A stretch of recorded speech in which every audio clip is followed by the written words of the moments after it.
Welcome to another episode of the Neoliberal podcast and YouTube channel. I'm Renaldo McKenzie, the host and creator, and I have a dynamic person, someone who I have not spoken with in a long time. We went to school together, and I've been following her work. Just so you know, I'm one of your biggest fans.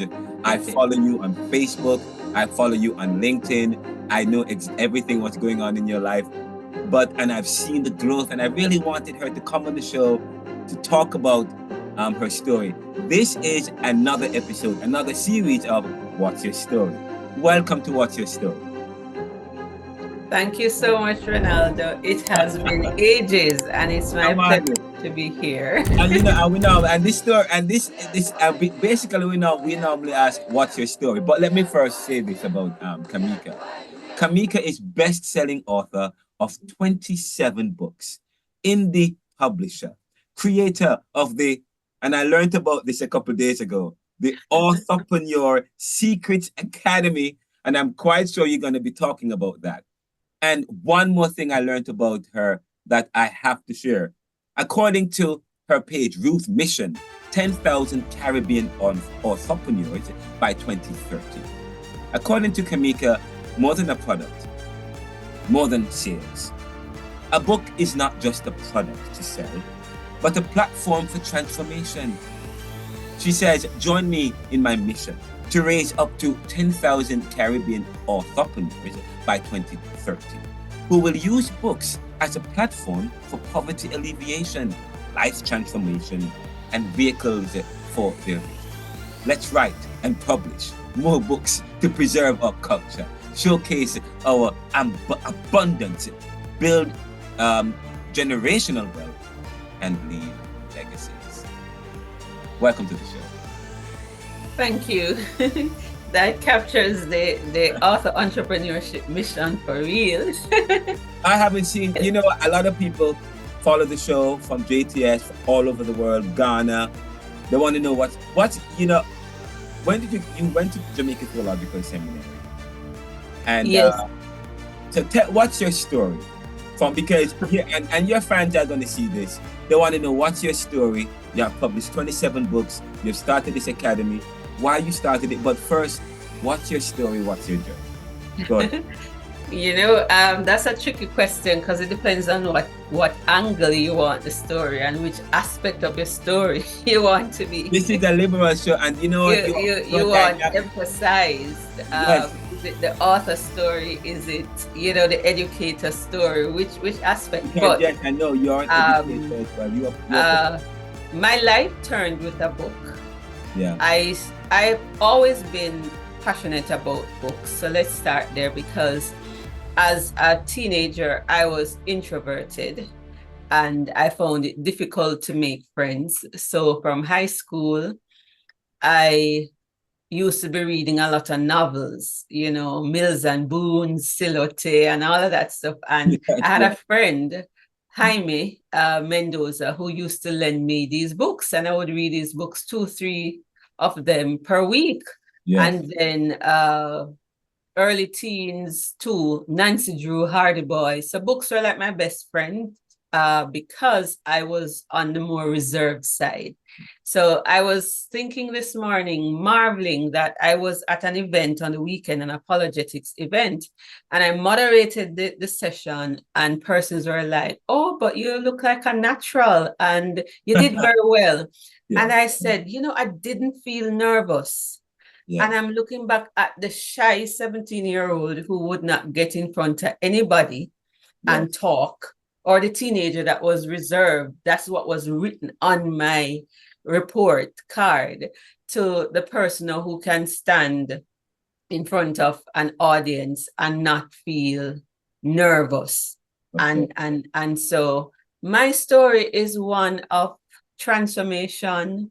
It's a whole life transformation that has taken place. Someone that God called from a young age. I felt at 8 years old that God called me to preach, and that I would go all over the world to preach. But then I wondered, is that something that women could do? Yes. And so that never left me. And so missions was always my interest. And so by the time I turned a teacher at the age of 20, that fire was still there, that I got a sense that call to missions. I wanted to go overseas and serve. I wanted to serve with Wycliffe. And then the seminary, I was looking where to go to be trained for ministry. I was thinking of Oral Roberts University. And my pastor, being a graduate of JTS, gently nudged me. That's Reverend Renard White. His wife Yes. taught at the seminary, Blossom White, Oh, Dr. yeah. Blossom White. And he gently nudged me in the direction of JTS. Yes. And I didn't want to do the regular program. So I wanted some theology, but I didn't want to spend 4 years. So I did the BA in General Studies with an emphasis on theological studies. And there were only 3 of us doing that combination. Yes. And so it has always been like that. I've always dabbled in different things. I think I'm an integrationist. So that's a large part of the story, how God transformed the shy, depressed, suicidal young girl into one who is fixed on purpose and impacting other people's lives through her giftings. And that's the story. You know what? That's powerful. You know, I don't, you know, sometimes you don't see people, you don't know what's going on in their lives. But tell me a little bit about your transformation, because I didn't realize that. You talk about suicide. You talk about... Yes. Yeah. My transformation. So from a young age, there are things, childhood trauma, there are things that happened in my family that, you know, led me to feel as if my being here was not a good thing. So I remember at the age of 10 writing on the wall. By this time I was living with my mom, because my dad migrated when I was 5, and he and my mom, they weren't married. Yeah. She married somebody else, he married somebody else. And I remember writing on the wall, I wish I was not born. And so between... At 10 years old. At 10 years old, I was writing that I wish I was never born, because of how I felt treated. And I just felt like I was unwanted, unloved, and had no purpose or significance. What made you feel that way? What gave you that feeling? What was happening in your childhood? Like I said, childhood trauma, there are some things that happened very early. And I don't want to delve much into it. When I wrote my first book, I did like put everything out there. And that's a thing you're not supposed to do when you're writing a memoir, right? It's not that you want to distort or change the incident, but you have to share with purpose. And when you publish, it's not therapy, right? So, right, you can write for yourself, but when you're publishing, no. So, for example, there was a death in the family, and as a child, I was blamed for that, and that led to separation and different things, right? So I carried the weight of that I felt unwanted. I felt like I was the bad pitney. In fact, when I went back to the community where I used to say I was afraid to go back, because there were people used to say, this is a little bad pitney where you used to live, you know, so and so. So from a young age, there was that stigma. And so I didn't feel like I belonged, and that I was bad, damaged goods. And that stayed with me for quite a long time throughout my teenage years, leading to, you know, suicidal ideation at 13, first suicide attempt. And then just throughout, I became a Christian at age 14, and that kept me, right? Wow, you took it right out of my mouth. I was going to ask you, how were you able to go through all of that to be able to realize? It's faith and a search for purpose, the existential questions, right? Yeah. Why am I here? So I was asking that from a long time. Why am I here? And it came to a boiling point at age 17, where though I was a Christian, I didn't understand my purpose. I didn't understand a simple thing as why long life is a gift, because I didn't want to live long. And so I started searching the scriptures, you know, why long life, you know, And I started asking questions every single day. God, why you wake me up? By this time, depression had really taken a hold. I was in college at that time. And I guess some of it too, because I was heading on a path career-wise that I didn't want. Like I was sent to teachers college and I wanted to go to sixth form because I was bright, right? And I wanted to become a quality control chemist. But you know how it is when you're from a humble background and your parents want to give you a career from early. Yeah. And I'm from a long line of teachers, especially on my dad's side. My dad, my grandaunt, cousins, uncles, a lot of them. So I was disappointed in getting my 8 subjects and still having to go to college, teachers college, instead of, and so some of those things, and because I don't talk. Yes. You bottle all of these things inside, and I was struggling, and it was in the midst of that. That's why I said painful journeys can lead to beautiful destinations, right? And how my life has turned out better than I dreamed. Is that in one of your books? This is the latest book that's out. I should really I have copies with me, Wait, say that one more time, please. Painful journeys can lead to beautiful destinations. So the Lord kind of used that situation in the midst of me questioning, why am I here? Why you wake me up each day when I don't want to be here? I went to a church, and you can't dismiss the charismatic and the prophetic. I believe God still speaks. And it was at this place that they said to me, God is about to remove your timidity. He's going to launch you into something new. You're going to travel across the nations. He's going to send you mentors. You're going to have a big ministry. Remember, I am shy. I don't talk. I want to disappear, right? And he's going to use me. So all the things that I am doing now, as I reflect on it, I was like, whoa, I didn't see that, but I believe all of that revelation was an answer to me searching, why am I here? What is my purpose? And so I became very purpose-driven, that, okay, I'm going to give God my everything. So going to seminary was one of those steps. At 21, I started preaching. And I used to get into debates, especially about what women can do and can't do. I don't know if you remember any of those. I was known for my contentious. Yes. Well, Yes, very controversial. My first paper was about women in leadership. For the use of English class, by the way. Yes, that was Erica Campbell. Yes. So I've always been kind of like going on the path, let's travel that. And so my life just became all about ministry, because this is where I saw purpose that was spoken about at 17. And then in hindsight, this is what was spoken of too. That little thing I got at 8 years old, I would love to preach and go around the world.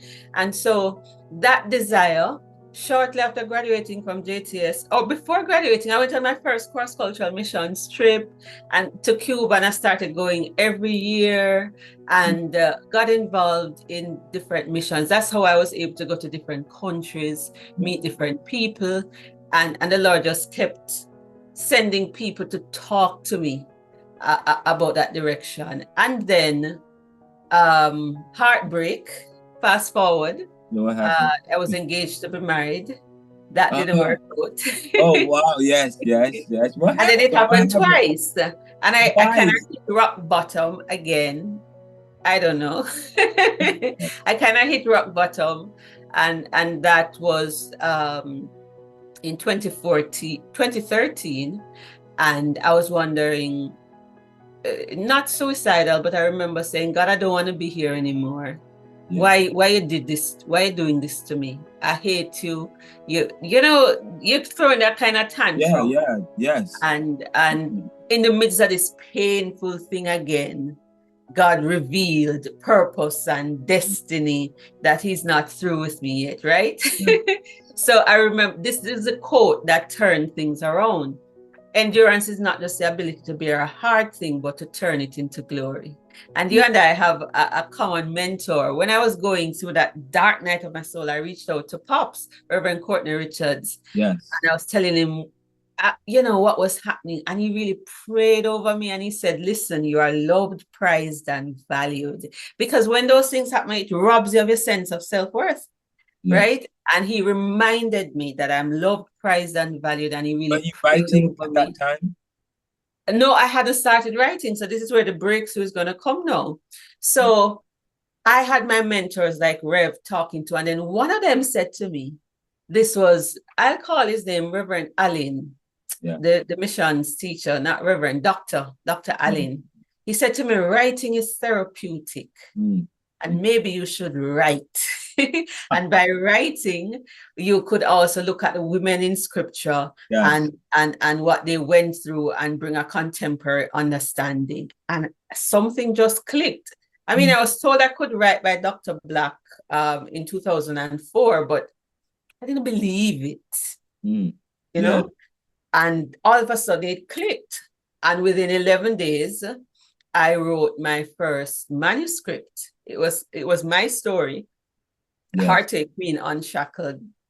And within 9 months, it was published. Now, for me, it was just this one book. I would use it to help bring healing and transformation to other hurting women. I would sell the book. And it wasn't just that. I had gotten a vision. I called my design to win a 10-page plan for my life. Because I used to do personal development and all of those kind of things come together. And I just had this vision for my life that I would write a book every year. I would do a personal development ministry. I would use books as a platform for transformation. And all of that came. So that which was meant for evil to destroy me, the Lord said, you can use that now to go the extra mile. That's why I say painful journeys can lead to beautiful destinations, especially if you see God's purpose in it, it can turn for your good. And that just changed everything. I started a business, the publishing and personal development business, and everything just shifted. I didn't expect to write 30 books. I didn't expect to be meeting the people that I have met. I didn't understand the significance of books, that you could build an author business, and just a whole heap of things. Just in seeking the Lord, things just shifted to sometimes I look back and I'm like, who was that girl compared to the woman here today? I can't. You have transformed. See the change. I see. Yes, I remember. I see you. Even at JTS, even in 2003, 2002, you were still shy in a sense. So when I saw the books, I was like, okay, you have broken out, but little did I know what was going on in your life. And what was meant for evil, you said God turned it around and just used it to just bring him glory. Yep. And now tell me now that you have written other books. So how did that move now from, you were telling us a story from you writing that book into writing several books, and now a vision for developing other authors? Yes. Well, I like to give myself a challenge, right? So, or God likes to give me a challenge too. So the first book, I really struggled. I wasn't working. Right. And I had this huge vision. I would write and publish 5,000. I would print 5,000 books, sell it, become a millionaire. It didn't work out. And the first experience was very painful, not on account of my publisher. I didn't know enough. But then when it came to the printing of the book now and all the money that I had to find, that was a huge challenge. And so I said, the next time around, I would want to publish for myself instead of going through a company. And that's where it kind of started. But then it's as if I even went into that with fear and trembling because people started asking me, no, you've published a book, how does it work? And they kept coming to me. But for me, my first 4 books, when I had to edit and do different things, it was painful. I mean, literally the time and everything. So I had a mind block. Yes. And I didn't, but people kept coming to me. And then again, it depends. I keep saying the Lord, the Lord, the Lord. Everybody might, not understand. But then I had this impression that God was saying, no more 9 to 5. That I needed to leave my job and I needed to be free to minister. And therefore books became the thing. Hold on. That is a sacrifice. Yeah. It's like going to missions, right? And I'm quite sure you got a lot of book pushback from a lot of people. Oh my! Jesus, I've been called wokeless. I have been called foolish. Dr. Cameka, hold up. We don't reach doctor yet. Dr. Ruth, I know that's what's going to happen. But you left your 9 to 5 to venture out on your own. And at this time, did you, what was going on financially? Did you have any? No, I didn't. I didn't have any 6 months. Yeah. You know, the advice, you put 6 months cash, put it aside. But this was not entirely new for me. You don't have the savings, 6 months savings set aside, gradually exit. I didn't get that. Okay. I didn't have that kind of preparation. It was an immediate wow.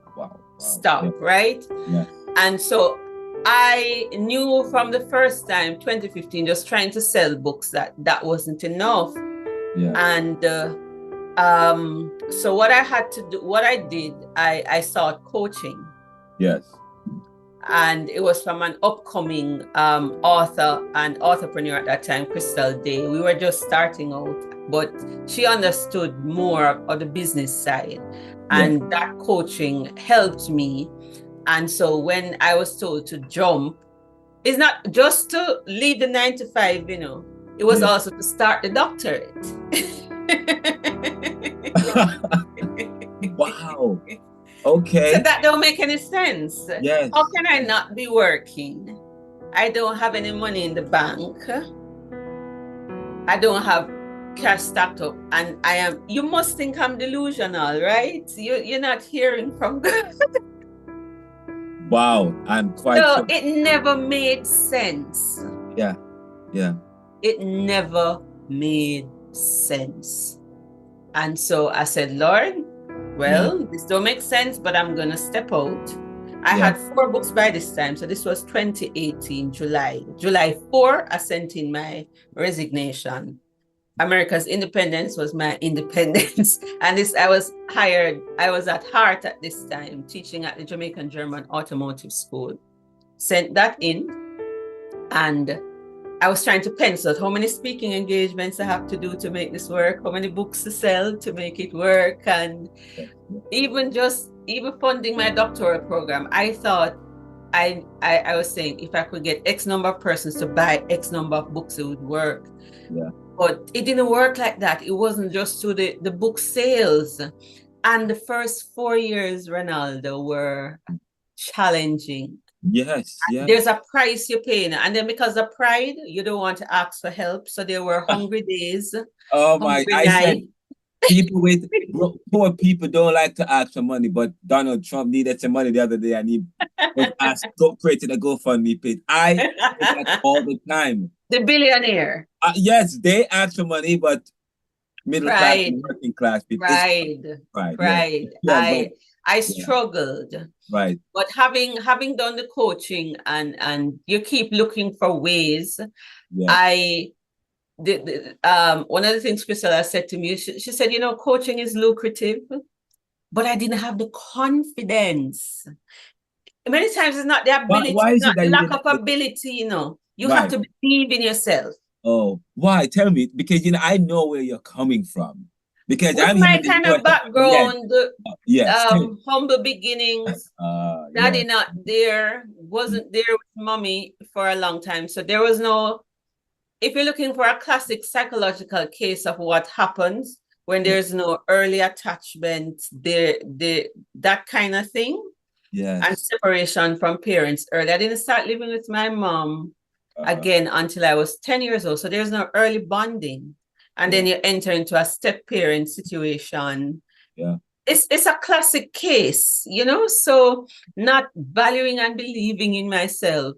And people is not from the outside, and it's not what people think of you. This is internal. Yeah. They always told me that I was bright. So intellectually, it wasn't that. Yes. It's just because from early you feel unwanted. I think it's the same thing from a childhood. And you know what the psychologists talk about, the early foundation. So if at 5, 6-year-old, you think you're a murderer, and you are told you're a bad person, right? Because what you did caused somebody's death.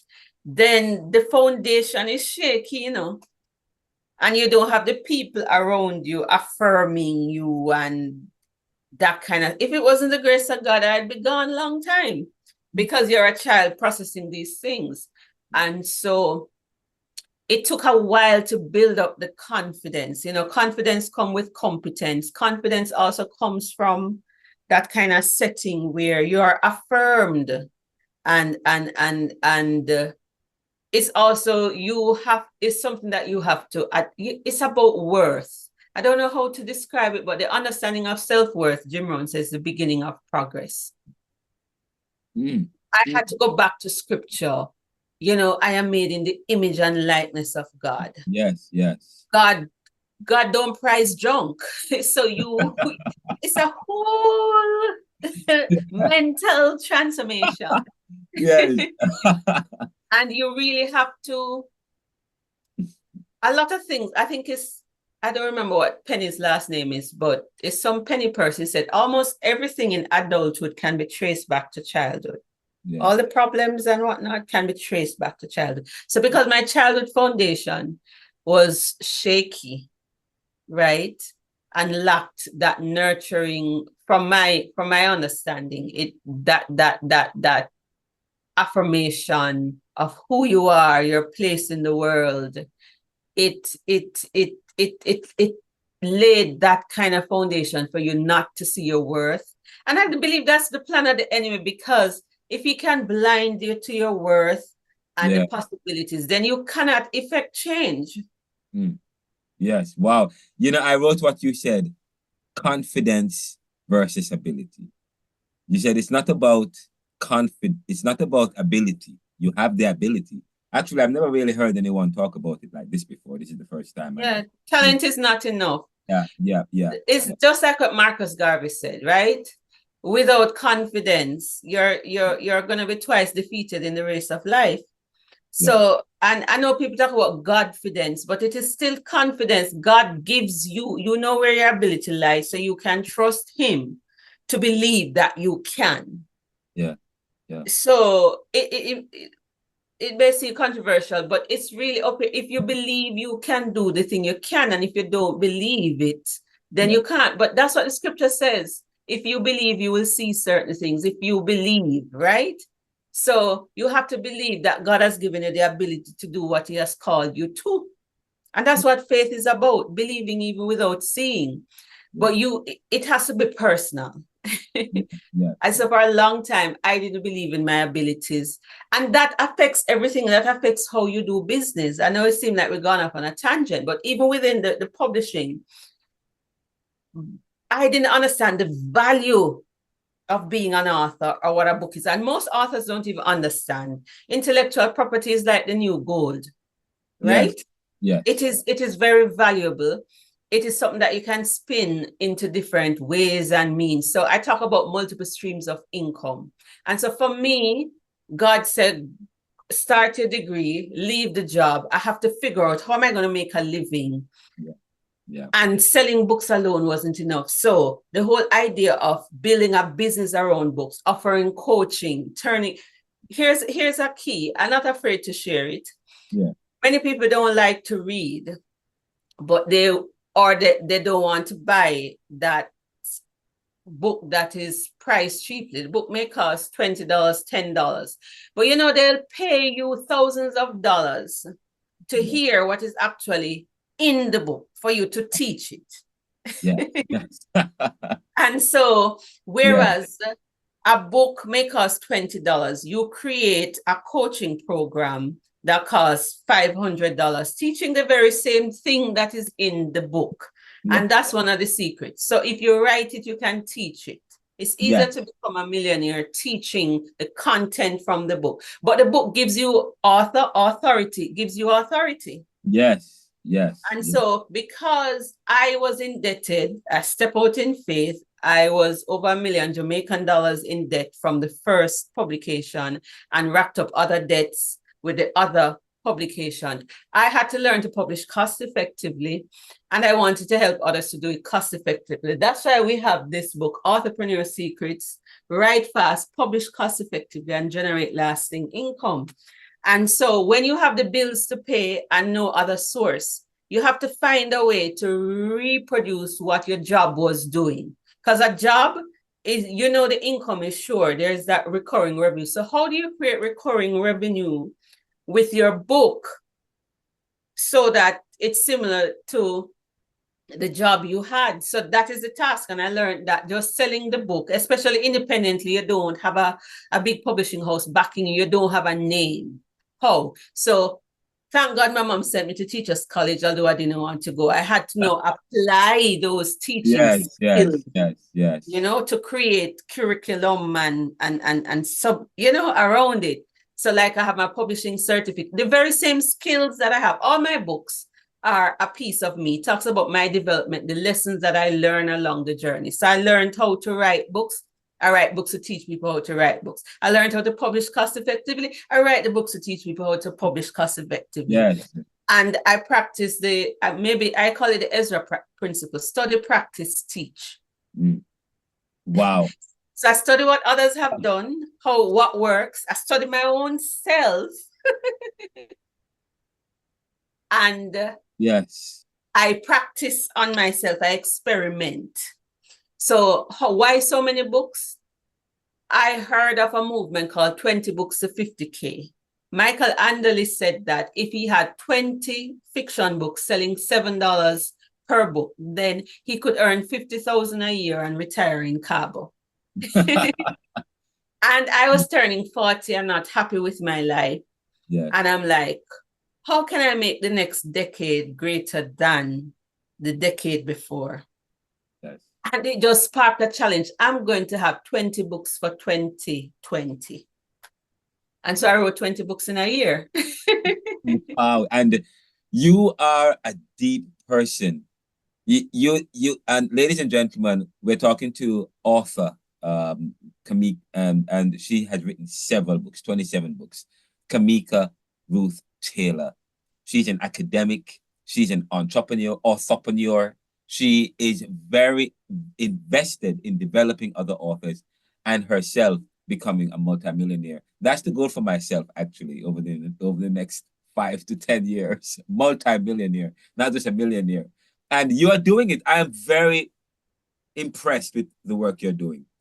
I wish we have more time to talk to you some more, because I know you are a very busy person. It was hard to get you back on the show.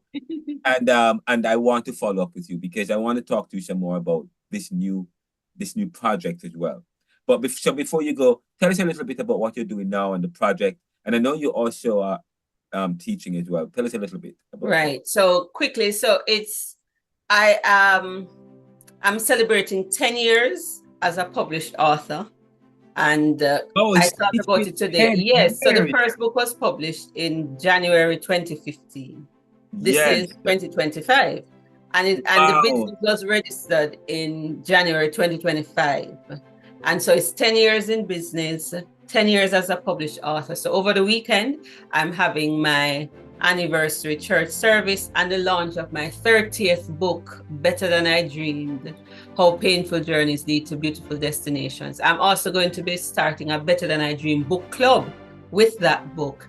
And through the academy, the aim is to certify at least 100 publishers, people to start their publishing business, and then they now raise up 100. So that's how we get the 10,000.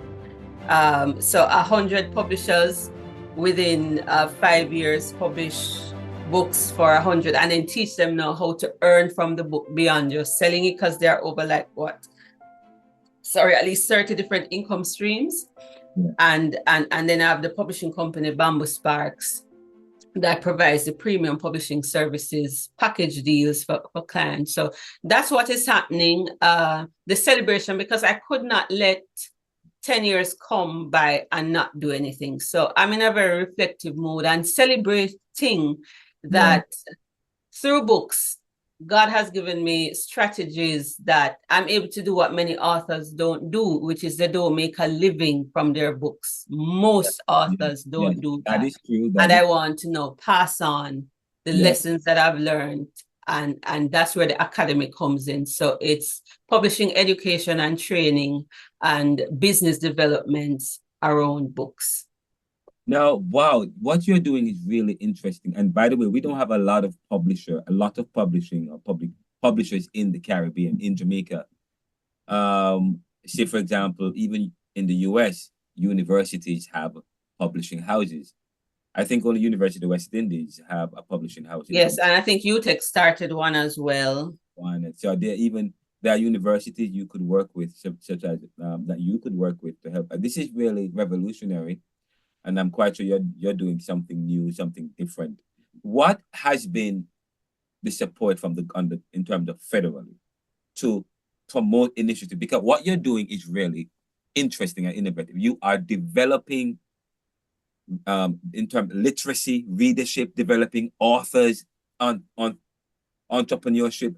What has been the response from the government for initiatives like yours, or have you gone to the government of Jamaica? No. What? No, what? You're the second person who has asked me. I remember last year, because I recognize that to grow as a business, you can't just depend on personal initiatives. You need grant funding, you need different things, right? And so I was practicing pitching to a leader in one of our churches, and he said, "Why haven't you taken this to the government?" But I don't know if I'm skeptical. When you talk about politics and government sometimes, but there's a prophetic word on my life, which I think this is the first time I'm saying it, that government will come calling, corporate will come calling. So let's see how it goes. Yes. I still a little bit timid in that area. Maybe when I finish the doctorate, because the dissertation is on authorpreneurship as a model for sustainable income through microfinancing. So maybe what God wants is for me to get the doctorate, have the findings, and then maybe out of that I can propose something that not just Jamaican government, but government across the region can use to develop the creative industries of which writing and publishing is a part. So maybe that's why he's setting me up and say, go do this doctorate. And maybe that's what is happening. So that's for the future. Let's see how it happens. But I've not been big on going to government for anything. Well, we'll see, because you are doing this is a really needed business, what you're doing. You are improving literacy. And I hope you. And by the way, just so you know, you are already doing the doctorate. My idea about education. This is the 21st century, and the fact that the body of work that you have put out over the last 10 years, and the work that you're doing now, it really is to be commended. And hopefully they can create one more question. I'm sorry, I keep asking questions. Have you thought about creating a syllabus or curriculum in colleges, with schools, partnering with schools to develop a curriculum? Because very much so. This is the text. Okay. Because I have that. I have some things in the works, and I want to finish the doctorate first. And you have you have copyrighted and trademarked these? Yes, this is trademarked. Okay, great. Authorpreneur Secrets is trademarked. So I have like Now we have like a $5,000 certification and training program. Okay. And we have, for example, I have a publishing course that's free on Udemy, Publishing Secrets 101. Over 2,000 people from 97 countries have done that. And so the whole academy is to have that curriculum. The dream would be one day to actually teach in terms of a publishing degree. I know you has something, but more on the business practical side. That we're not just saying write the book and sell the book, but show how to use that to really build out author businesses. And not just author business for authors, but how to use books as a business card. Yes, yes. Oh wow, this is really good. And I know you've published 27 books. Have you 30. 30 books now? Okay, yes. So you need to update your page. Yeah, because Better Than I Dream is book number 30. Now, what about publishing with other persons? Are you working with other persons, mentoring, developing other persons right now? Yes, I've been doing that. So we've published, I have business partners, right? Okay. And we've published over 100 books for other authors, including some significant people in our country, like the former, Adrian Nicholson, Attorney General of Jamaica. We published a book for him. And I have a summit every year. Well, now we have two, but the Caribbean Authorpreneur Summit, that has been going. We've had 5 staging. That is to help educate and train and develop persons. So I've partnered with others. I have trained and certified at about by the end of this year will be about 12 others to publish. Yes. So it's multiplying. It's not just me. So it's not just my books. Yeah. It's the books of others. You're smiling. You look excited. You are enjoying yourself, aren't you? I've gotten to a stage where I love it, but it took me last year to really surrender to it.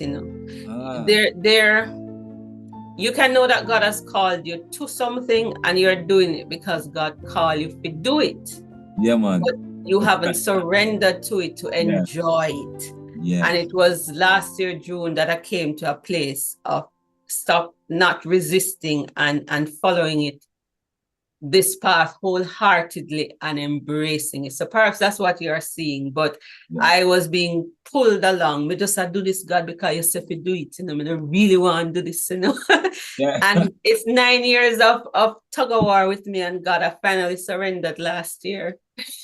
I'm happy you did. All things work together for good because people like me, I'm gonna need your services in Jamaica. I publish and write and stuff. But we need, but why do we need to reinvent the wheel when you are there? So that's powerful to know I actually didn't know that you had a publishing aspect of the business as well. And there are many people who might want to. If people want to get a hold of you anywhere in the world, how do they get a hold of you and your business? They can, for publishing, they can go to bamboosparks.com, and that's bamboo with a U, one word. bamboosparks.com, and they can book a free consultation session. The first one is complimentary, or they can go to my website, extramileja.com or authorpreneursecrets.com, and see Ruth Taylor on all social media platforms. See Ruth, guys, check out bamboosparks.com. Check out all the work that Cameka Ruth Taylor is doing, a dynamic, innovative woman. Interdisciplinary, liberal arts, liberal studies. But I said, and I went on to do liberal studies because I did at JTS. I saw that. But I went on to do, and it's powerful. I love it. And general studies and liberal arts is almost the same thing, really. But this is great. Cameka, you've got to come back. You're welcome to come back. Okay, moving forward now, we can just talk. You can talk me directly now, but you gotta come back to the show. If you're dropping Thank you so much. You're dropping something new, come talk to us. You talk about a story or a book, come talk to us, please. And we are growing on YouTube. We have over 26,000 subscribers. Wow. in terms of on Google Maps, we have over 1 million viewers. We are growing. We are growing. We are everywhere on iTunes, iHeartRadio, Spotify. We want it, and we are also celebrating. We are celebrating 4 years. 4 years have been rough, and you heard what Cameka said. Her 4 years. We are 4 years as at April 21. It has been rough, but we are getting over the hump, and we are really getting to the next level. But thank you so much, Cameka. You have the final word. Well, I just want to thank you for having me. And I want to say to persons, pay careful attention to the persons God send in your life, because they just may become your purpose partners, because it was no coincidence meeting you at the seminary. And remember, painful journeys can lead to beautiful destinations. So believe that your future can be better than you dream. Don't give up. And ladies and gentlemen, don't worry. I know you've been texting and sending me. We're gonna have her come back and talk, and we're gonna do live shows. Just so we're gonna be doing live shows. I know we're gonna be going on radio and so on, but we're gonna be doing live shows, and we're gonna ask her to come back, and you guys can call in and talk to her and so on. And hopefully that's something Miss Ruth Taylor can think about doing, having a podcast, and she wouldn't even need to have it, because we can facilitate it. That's our area of expertise. Ladies and gentlemen, we are the Neoliberal podcast and the Neoliberal Corporation. We're available at theneoliberal.com, renaldocmckenzie.com, store.theneoliberal.com, which is our e-commerce page. If you want enhanced business solutions, if you want web solutions, services. Just so you know, we are celebrating 4 years. We are going to be releasing the second book coming up, Neoliberal Globalization Reconsidered. It's coming up. You got to get your copies. And we hope to be, I know Cameka has an event coming up on Sunday.